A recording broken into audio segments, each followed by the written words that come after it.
Welcome to the Murphy, Sam, and Jodi After the Show podcast. If you in your career have been pushed into management, but you never wanted to be there, never intended to be there, this podcast is for you.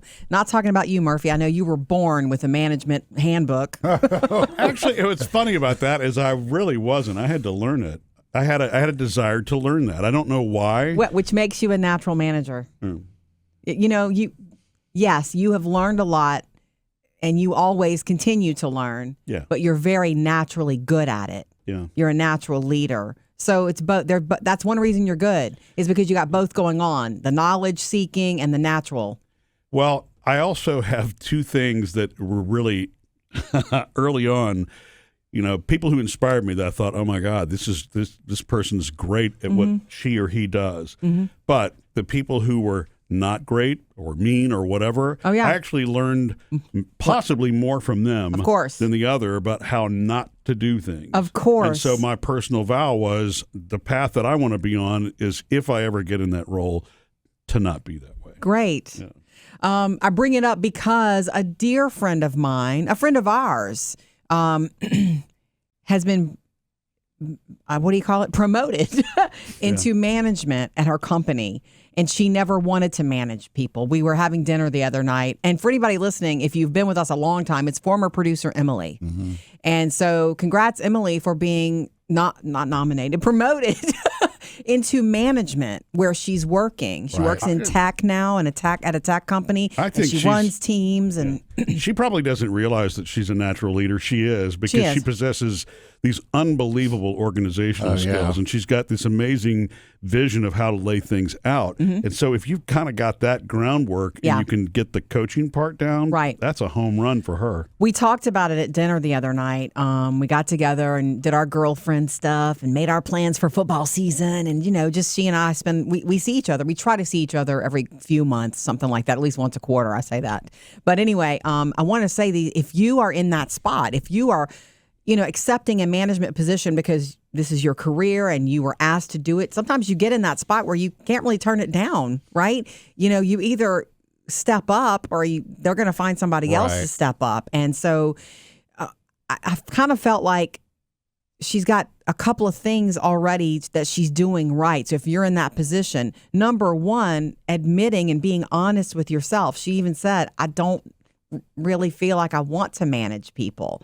And so being honest with yourself about it is the way to begin and not lying to yourself. Well, I'm going to do this and I'm going to do that. So I loved that honesty. Self-awareness is what she's rocking. And I think that will work in her favor. The other thing that she did right away, and I also thought this was the cool move, and this is a good takeaway too, someone else that she had worked with in a company before, after us, but before. Oh, okay.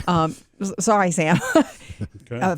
Another woman that she worked with that was very inspirational to her, a leader, she called her and said, I've accepted this position in management. Will you be my mentor? And the woman said, I would love to do that. I'm happy to do that. And Murphy, just so you know, I think she's going to reach out to you too. I'm fine with that. We know each other well. Yeah. I mean, I think you're on the list too. The list of people that she's going to talk to get some pointers and stuff like that. So, you know, admitting being self-aware about it and asking for a mentor, asking for the help, such a good thing. And then the third thing that she said while she was talking about this to me, you know, this is what girlfriends do. When you get together, you talk about things and it's like therapy. You walk away feeling supported and usually better. She was talking and I was thinking I need to tell her what it's like, one of the things. And she said it. She says, actually, I feel like it's going to be kind of like motherhood. Being a manager is very much like being a mom. And I'm like, mic drop, plate drop, for sure. And she's an excellent mother because you are always thinking about the bigger picture, but moving the little daily things along. You're thinking about people's feelings and their roles, and you're managing all that at all times when you're a mom. Yeah. And that's what a manager does. Yeah. Yeah, and you know, there's a difference between management and leadership. They really Here are. It is. Well, I'm just everybody saying hits your recorders. There are two different things because managing basically just means executing the logistics. Sure.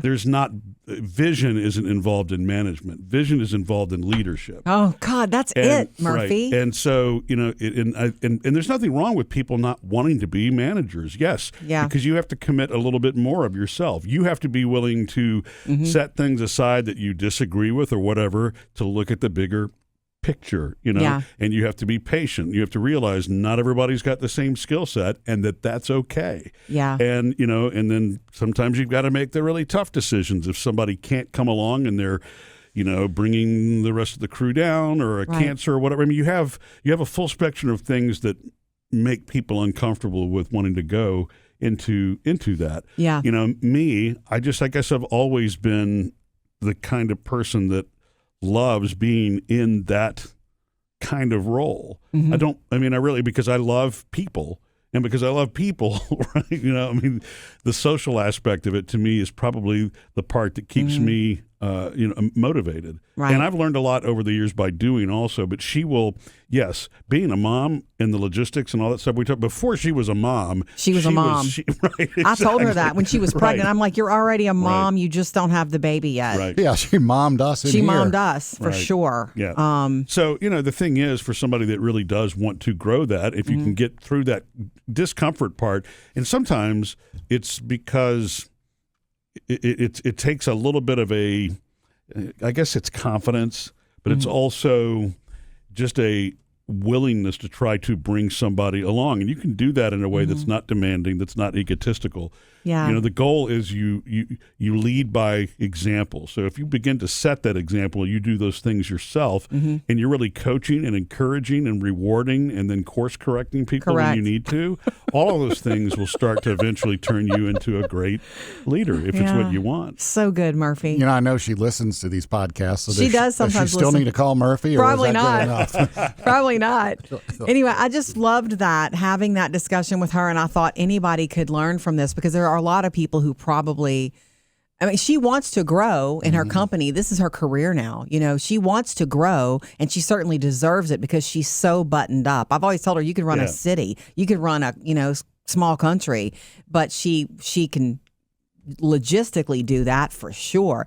But does she want to be in the weeds with things like? And she's getting there. So I just thought for anybody listening in that spot, I wanted to talk about it. Yeah. Here for her, for you listening, and for Murphy to drop his wisdom bits all through. And I appreciate you saying that, but I haven't slowed down to think about somebody who's been, in one role for a long time, transitioning and not necessarily wanting that. And you just have to figure out why is it that you don't want it.